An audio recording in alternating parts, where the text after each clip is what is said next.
her zaman çözüm sürecini savunduk. Her zaman. Bugün de savunuyoruz. Ve bir hafıza kaybı yaşanıyor. Türkiye'de bir hafıza kaybı yaşanıyor. Nedir o hafıza kaybı?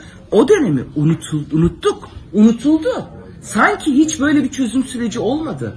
Sanki insanlar yani bundan umutlanmadı. Hatırlatırım ki %80 Türkiye yurttaşlarının desteği vardı anketlerde bu sürece.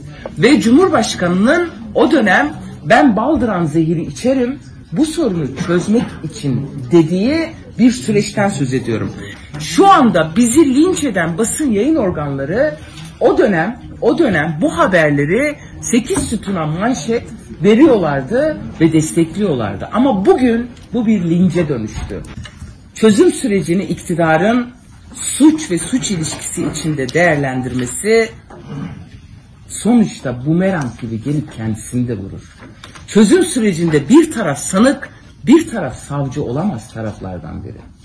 Bu nedenle bu fezleke bizim önümüzde aynı zamanda aslında Türkiye'de Kürt meselesini tartışma, dokunulmazlıkların neden sadece Kürt vekillere ilişkin kaldırıldığını konuşma ve bu insani hikayeleri de öğrenmek gibi öğretici bir görevi olacak.